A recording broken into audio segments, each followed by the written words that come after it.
Olá, queridos, assim como eu havia prometido ontem, que hoje ia dar continuidade no livro de Efésios 2:8, que falava da graça, né? No versículo 2:8, que diz assim, que pela graça sois salvos, por meio da fé. Isso não vem de vós, é dom de Deus.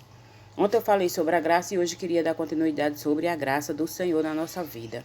Que nós não precisamos pagar preço, que nós não precisamos pagar nada para ser salvo. Bastamos crer no nosso coração e colocar a nossa fé em ação, que o nosso Deus existe, que vai fazer tudo aquilo que nós necessitamos. Então, para frisar e para ver mais algumas coisas e mostrar a vocês que é pela graça que nós somos salvos, que não precisa ser bom, que não precisa ser melhor do que ninguém, que não precisa se achar que o irmão não aceitou Jesus, porque o irmão não é crente, porque o irmão não vai à igreja, por isso e por aquilo não é salvo. Eu quero mostrar dentro da palavra alguns versículos que eu frisei aqui para mostrar que é pela graça e é Ele que nos escolhe, não é Ele, nós que escolhemos a Ele, né? Então aqui em João 3, de 1 a 12, fala de Nicodemos, que era um homem religioso, era um homem conhecido da época, mas ele não tinha o conhecimento da palavra do Senhor. E diz a palavra do Senhor que ele foi ter de noite, no escuro, com Jesus, para saber acerca do novo nascimento, né? E Jesus disse, e tu não sabes, sendo mestre? Quer dizer, você é professor, você é mestre aqui, tem sabedoria e não conhece? É necessário nascer do Espírito. Jesus mostrou a ele que é necessário ter graça, conhecimento no seu coração para obter a vida eterna, né? Que a posição não importava. E em João 4, 5, fala também da mulher do poço de Jacó. Jesus fez questão de ir ao encontro dela porque queria salvar. Queria saber se ela tinha fé, se ela ia crer no seu coração que ele existia. E fez de propósito, indo ao poço de Jacó. Ela era Samaria e ninguém podia falar com aquele povo. Mas como o nosso mestre, o nosso Deus não faz exceção de pessoas, foi ter com ela. E ela creu no seu coração. Ele não se importou quem era ela, quantos maridos ela tinha e qual era a vida passada dela. Ele queria saber daquele dia em diante, assim como ele quer saber da minha e da sua quando encontramos com ele. Em Atos 8, 26 a 39, fala de Felipe, né?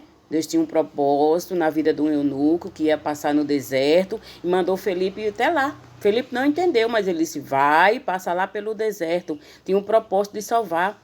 E diz a palavra do Senhor que o eunuco estava lá lendo a Bíblia lá em Isaías, mas não entendia. E Felipe perguntou, você está entendendo o que você está lendo? Como é que eu vou entender se não há quem pregue?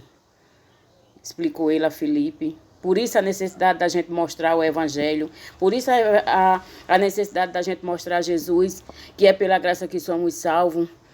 E Felipe apenas disse que nós tínhamos que crer no nosso coração. E o Espírito Santo ia habitar naquela vida, naquele lugar. E a visão dele foi aberta para entender a verdade.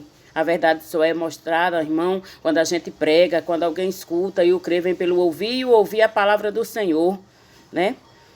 No livro de 2 Reis 5, fala também de Naamã, um homem que era leproso e era comandante do exército do rei. Mas ele tinha um problema, ele tinha uma doença, ele tinha uma lepra. E ele não poderia ser curado da maneira que ele queria. Mas Deus usou uma criança que havia naquela casa, que falou do profeta de Deus, que falou do amor de Jesus naquele lugar. E Naamã se questionou, mas obedeceu. Era uma tentativa, era uma das suas muitas tentativas. E diz a palavra que ele foi curado.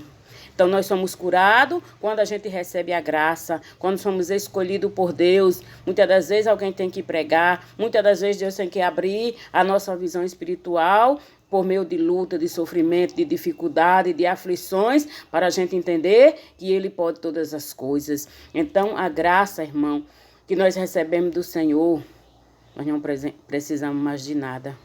O preço Ele já pagou, o pecado Ele já perdoou. Ele veio para nos chamar para ter vida e vida com abundância. Não precisa aí você fazer julgamento precipitado das pessoas, porque o próprio Jesus vai fazer. Porque ele diz na sua palavra que todo joelho se dobrará na sua presença e cada um vai prestar conta de acordo com o que fez aqui na terra. Até quem já morreu vai prestar conta com o Senhor, porque a palavra dele diz: primeiro os mortos ressuscitarão, né? E os que foram arrebatados. Então, cada um de nós vamos se apresentar no tribunal de Deus. Então, preste atenção no que você está fazendo aqui na terra, porque o dia do juízo, o dia de se encontrar com o seu Deus vai chegar. Medite na palavra, porque é de graça que somos salvos, por meio de fé, crendo no nosso coração que Ele é o Senhor dos exércitos, que Ele é o Senhor da nossa vida e que vai fazer por mim e por você aquilo que nós estamos necessitando, não porque merecemos, mas pela graça que derramou em nossos corações.